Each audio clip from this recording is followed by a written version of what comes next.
Alumnos en silencio que empieza el acto.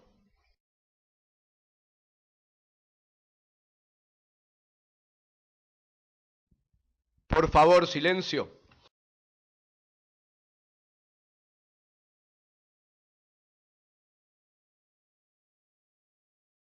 El 27 de febrero de 1812, el general Manuel Belgrano, al inaugurar el Rosario de las Baterías, Libertad e Independencia, reemplazó el estandarte real por una bandera con los mismos colores de la escarapela e hizo a sus soldados que le presentaran juramento. 2 semanas antes, Belgrano había solicitado la autorización del primer triunvirato para que sus soldados usaran una escarapela azul y blanca. Con los mismos motivos, el 18 de febrero de 1812, el primer triunvirato había aprobado el uso de la escarapela nacional en el reemplazo de la roja que representaba a la corona de España. Sin embargo, el primer triunvirato desautorizó a Belgrano en el uso de la bandera nacional, aunque éste no se enteró porque cuando llegó a Rosario la nota del gobierno y el general ya había marchado a hacerse cargo de la jefatura del Ejército del Norte. La bandera nacional flameó en Jujuy y triunfó en Salta y Tucumán.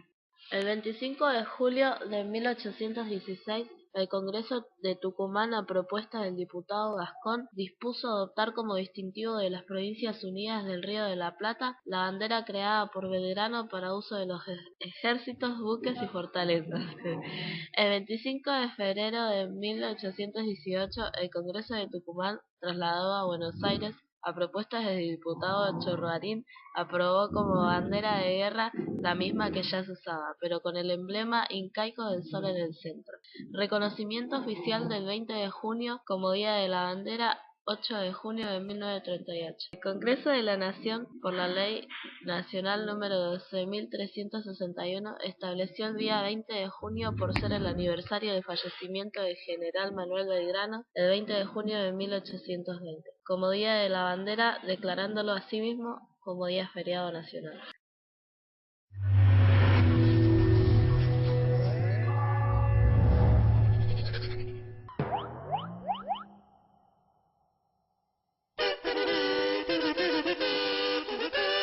Todavía no éramos un país, porque no se había declarado la independencia, y hacía muy poco de la Revolución de Mayo.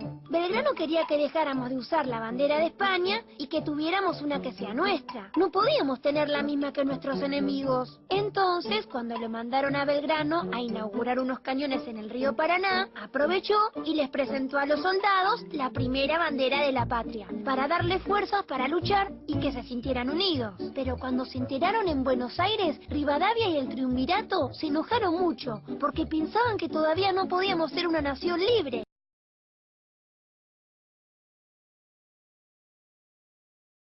Manuel José Joaquín del Corazón de Jesús Belgrano nació en una casona familiar, a pocos metros del convento de Santo Domingo, donde también falleció. Fue el cuarto hijo de 3 hermanos. Su madre, Josela González Caseros, era criolla, y su padre, Domingo Belgrano y Peri, un comerciante italiano emigrado a Cádiz y luego a América, estableciéndose en Buenos Aires en 1751. A su padre el comercio le permitió lograr una buena posición económica y en la milicia alcanzó el grado de capitán. La ocupación de mi padre fue el comerciante y le tocó el tiempo del monopolio. Adquirió riquezas para vivir cómodamente y dar a sus hijos la educación mejor de aquella época, palabra de Manuel Belgrano. Se cree que realizó sus primeros estudios en el convento de Santo Domingo. Después ingresó en el Real Colegio de San Carlos. La carrera comprendía lógica, metafísica, física y ética. Sus padres lo mandaban después a España a estudiar a la Universidad de Salamanca. Así se perfeccionó el comercio, pero se graduó en leyes.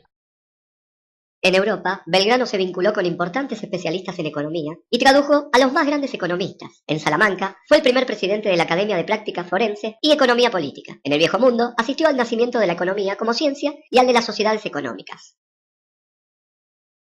Vamos a hablar de Manuel Belgrano. ¿Te acuerdas dónde habíamos dejado a Manuel Belgrano? Sí, Belgrano lo dejamos como vocal de la primera junta y partidario de Moreno. Perfecto. Justamente en la movida de Saavedra por apartar a los sectores más revolucionarios de la Junta, Belgrano es enviado al Paraguay, cuyo gobernador no respondía a las órdenes de la Junta. Pero Belgrano era abogado, Felipe. Abogado, economista, periodista, justamente un intelectual que estaba pensando el país. ¿Y cómo nace un intelectual en esa época? Vení que te cuento. Acá funcionaba el consulado, un organismo dedicado a fomentar y controlar las actividades económicas del virreinato. El primer secretario del consulado iba a ser Manuel Belgrano. Y es curiosamente desde este lugar que comienza a difundir su pensamiento. Un pensamiento totalmente de avanzada para la época, ¿no? Imagínate, fomento de la industria, protección del mercado interno, igualdad de oportunidades entre el hombre y la mujer, y hasta una reforma agraria basada en la expropiación de tierras sin producir para repartirlas entre los indigentes. ¿Y alguien le daba bola? ¿En el consulado? Nadie. Cuando los ingleses toman Buenos Aires en 1806, Belgrano es el único funcionario que se rehúsa a jurar por la corona británica. Y durante los primeros meses del año 10, participa en las reuniones secretas de la jabonería de don Hipólito Vientos. Sí, lo tengo visto. ¡Vengan acá, ven! ¡Miren cómo corren, cagones!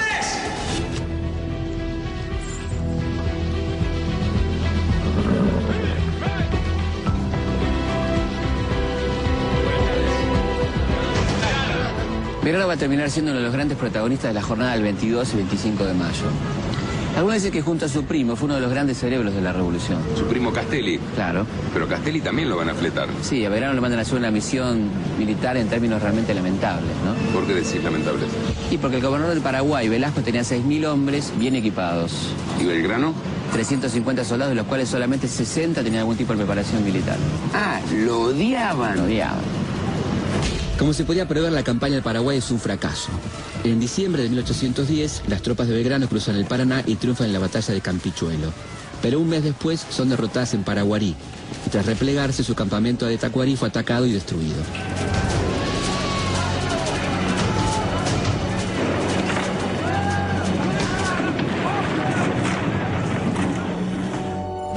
Belgrano volvió a Buenos Aires para ser juzgado por su actuación militar, aunque el proceso quedó en la nada. Claro, todavía podían asignarle misiones más suicidas. No te quepa duda.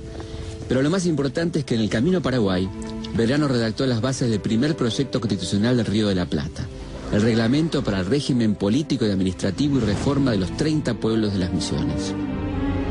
Sería agregado por Juan Bautista Alberdi en 1853 como una de las bases de la Constitución Nacional. Todos los naturales de Misiones son libres, gozarán de sus propiedades y podrán disponer de ellas como mejor les acomode, como no sea atentado contra sus semejantes. Se establecerán escuelas gratuitas de primeras letras, artes y oficios. Se fomentará el comercio de los productos de las comunidades. Entre criollos y naturales existirá igualdad absoluta. Los naturales recibirán tierras para su trabajo en forma gratuita. Se castigará con la pena de muerte a los patrones que apliquen castigos a sus trabajadores. Ahora, ¿y Belgrano? Belgrano ya había sido desprocesado y le comienzan una nueva misión. ¿A dónde? A Rosario, como nosotros.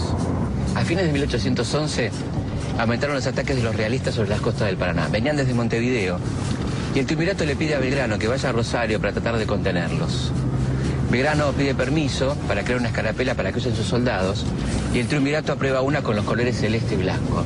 Por favor, Felipe, no me vengas con que tomó el celeste del cielo, con las nubes blancas. No, para nada. Mario, eran los colores de la Casa de Borbón.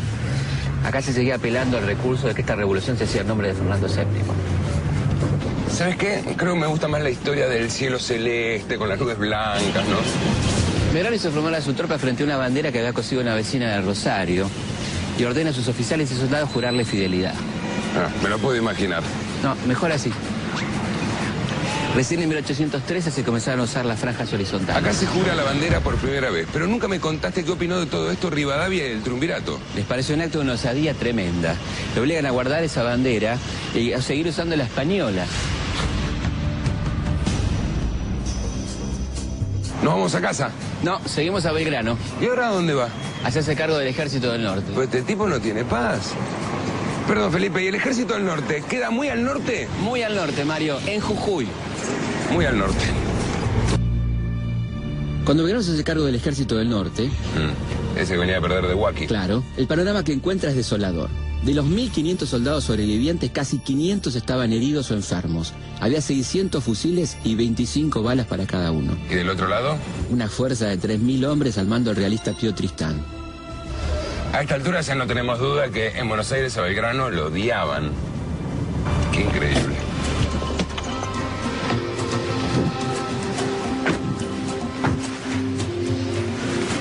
Belgrano sabe que es inminente un ataque realista y decide aplicar la política de tierra arrasada. O sea, llevarse todo. No dejar a los españoles ni animales, ni alimentos, ni elementos de hierro, nada, absolutamente nada. Llegó pues la época en que manifestéis vuestro heroísmo y de que vengáis a reuniros al ejército de mi mando si, como aseguráis, queréis ser libres. Belgrano sabía que la oligarquía local ya estaba en contacto con la avanzada española para hacer negocios. Y a esos no les dejó alternativa. O quemaban todo y se plegaban al éxodo, o los fusilaba.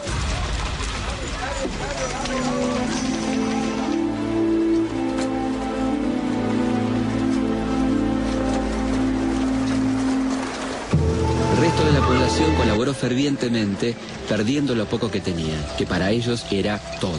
¿Cuánto duró el operativo? En 5 días se cubrieron 250 kilómetros y poco después llegaron a Tucumán. 5 días caminando. Llevando todo lo que podía ser transportado en carretas, mulas y caballos. Se cargaron muebles, se arreó el ganado en tropel, se quemaron las cosechas y los objetos que no podían ser transportados.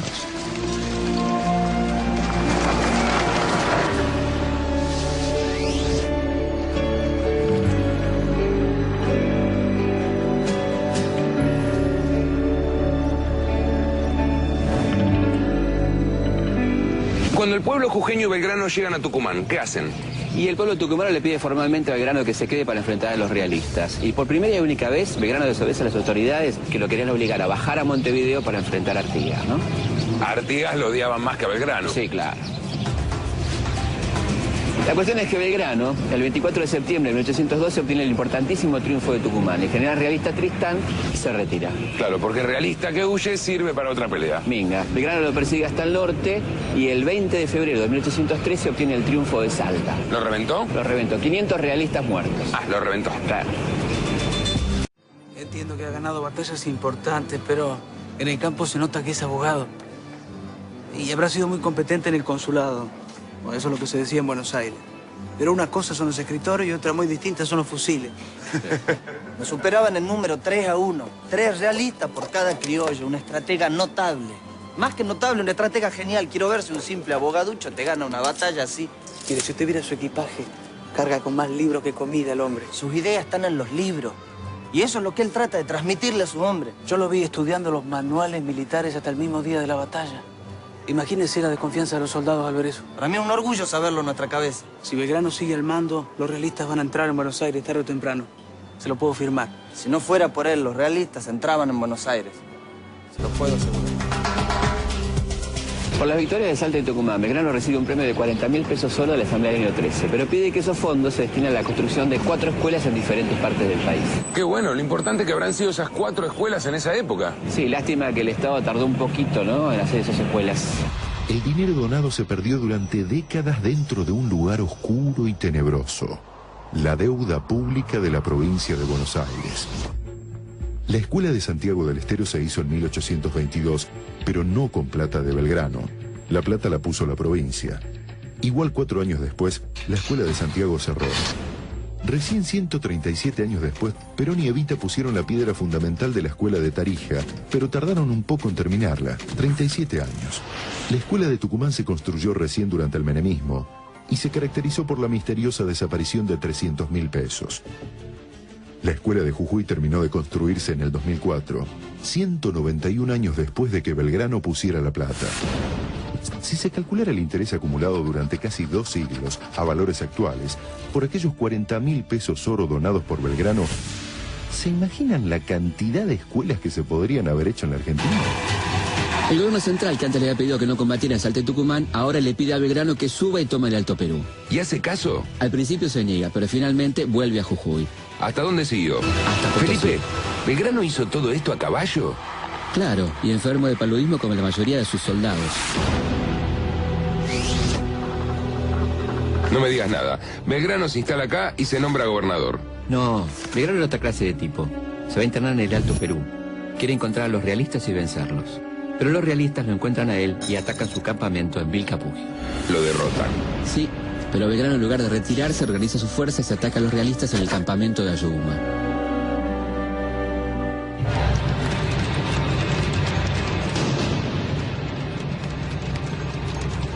sido completamente batido en las pampas de Ayohuma cuando más creía conseguir la victoria. Pero nada me arredará para servir, aunque sea en la clase de soldado, por la libertad e independencia de la patria. Con un puñado de sobrevivientes, Belgrano viaja hacia Taxto para entregarle el mando del ejército del norte a un militar de renombre que acababa de llegar de Europa.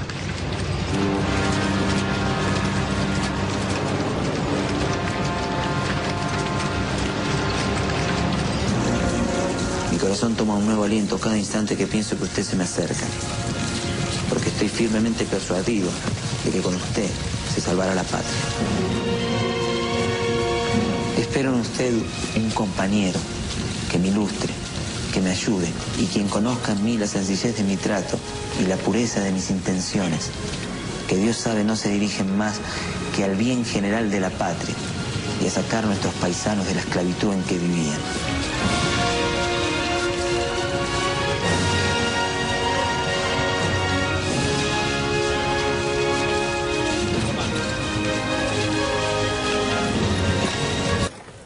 Esto es sobre la pieza de artillería y el informe de las tiendas de campaña. Sí.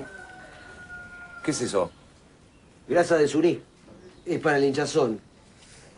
Si no me pongo esto es un calvario. Se me entumecen los músculos. Yo digo que es malaria, pero el médico dice que es otra cosa, no sé.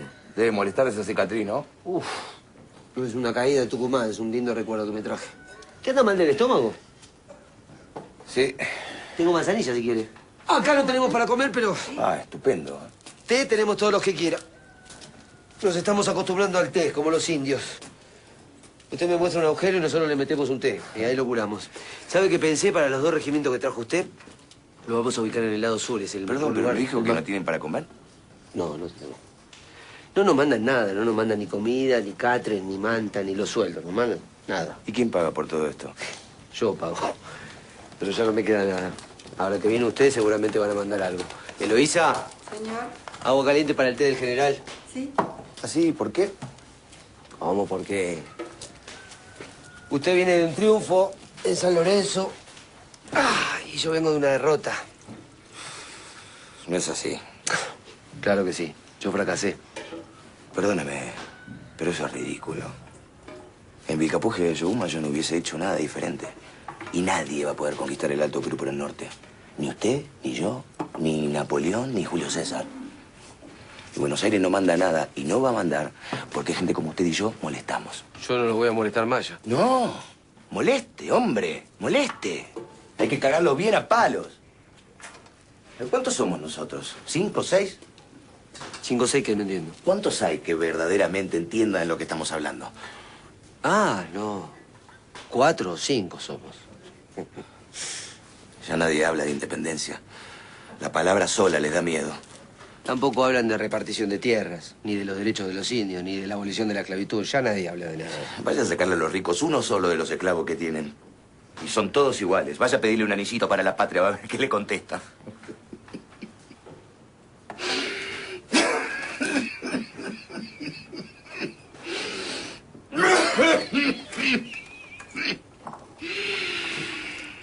¿Tiene hojas de liquen por acá? Tengo la cato, que es mejor. ¿Qué es eso? Es un gusano que vive en la madera. Lo dejan secar, lo pican bien y lo mezclan con vino. Es lo mejor para los pulmones. Ah, eso me vendría muy bien. ¿Sabe qué voy a hacer cuando llegue a Buenos Aires? Voy a poner una farmacia. En el viaje lo voy a pensar bien. ¿Qué viaje? Le agradezco mucho que sea el sorprendido, pero... seguramente ya tiene órdenes de retirarme del ejército. ¿Qué carajo me importa? Yo lo quiero aquí. Pero ellos no me quieren aquí. No entiende. Yo necesito a todos los que conozcan el terreno. Voy a necesitar espías. Y usted sabe quiénes podrían ser. Necesito saber cada paso de los españoles porque tengo que entender cómo piensan cada batalla. Necesito saber qué es lo que esperan para ver cómo los sorprendo. Para todo eso lo necesito usted. Pero sobre todo lo necesito para pensar. Para pensar conmigo. Facones tienen todos. Yo necesito ideas. Ahí está el oro para mí. Perdón. Les dejo acá un poco de pan. Muchas gracias. Dolores, Telguero y Liendo, el general José de San Martín.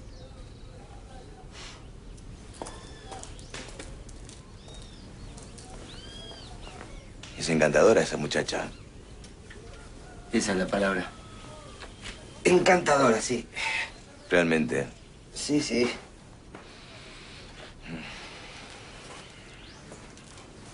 Supe que se casó hace poco. Sí, hace poco más de un año. Ajá. ¿Jovencita? 15.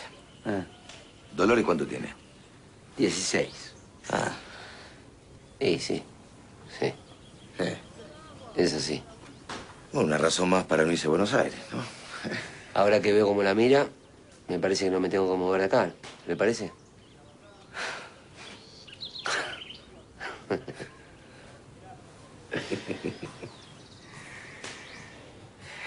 General, se rumorea que en Buenos Aires me van a hacer un juicio por incompetencia, por haber perdido las batallas y sobre todo por haber liberado a los prisioneros. Estos volvieron a combatir. Muy pocos. ¿Cuántos fueron? ¿200? ¿300? ¿Usted cree que eso es comparable al efecto que debe haber causado en el Alto Perú? Yo le puedo asegurar que en este momento hay mucha gente pensando en la independencia gracias a usted. Esa es la revolución. Yo tampoco voy a salir a cuchillar paisano. No se ponga mal por irse. Yo tampoco me voy a quedar acá. De Buenos Aires me van a pedir que me vaya a enfrentar con los caudillos sublevados. No me interesa. Además, no estoy tan seguro de que este ejército nos sirva. Yo no sé si es posible pasar al Alto Perú por aquí. Y cada vez me gusta más el camino de Chile. Y después por el mar. No sé. No puede contar conmigo. Yo no puedo ni montar un caballo. Yo tampoco. Y sin embargo, ganamos igual.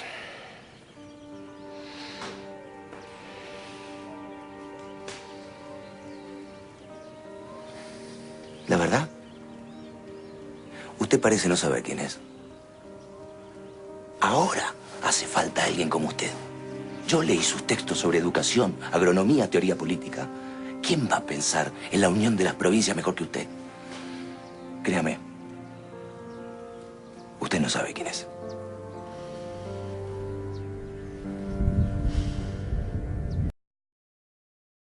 Al ser separado del ejército, fue enviado en 1814 como representante argentino a cumplir una misión diplomática en Europa junto a Bernardino Rivadavia. En Inglaterra inició gestiones con Manuel de Zarratea, tendiente a obtener el reconocimiento de independiente naciente del Plata, admitiendo el establecimiento de una monarquía constitucional. Las gestiones fracasaron y de vuelta de su viaje a Europa, fue nombrado en febrero de 1816 jefe del ejército de observación en el litoral, con orden de marchar hacia Santa Fe. Luego fue nombrado jefe del ejército del norte. Se dirigió a Tucumán, donde hacía pocos días había comenzado a sesionar el Congreso de las Provincias Unidas, y el 6 de julio de 1816 fue escuchado en sesión secreta sobre la situación en Europa. Propuso no buscar príncipes en Europa, sino elegir la coronación de su descendiente inca, pero su propuesta no fue considerada, incluso muchos se burlaban de la idea. En enero de 1819, el gobierno le ordenó que se hiciera cargo del ejército estacionado en Santa Fe. En abril sus representantes firmaron el armisticio de San Lorenzo y se retiró a Córdoba. Razones de salud le hicieron delegar el mando, mantuvo hasta su muerte con sus comisiones monárquicas, pero siempre respetuoso de la Constitución sancionada por el Congreso de Tucumán, luego en Buenos Aires.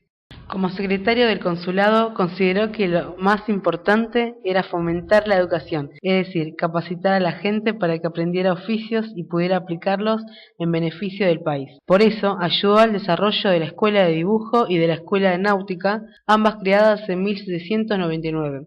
Pero también Belgrano hizo otros aportes a la educación. En esa época no había escuelas para chicas. Él quería crearlas porque pensaba que para ser buenas madres, las mujeres debían educarse. Según sus palabras, se deben poner escuelas gratuitas para las niñas, donde se les enseñará la doctrina cristiana, a leer, a escribir, coser, bordar, etc.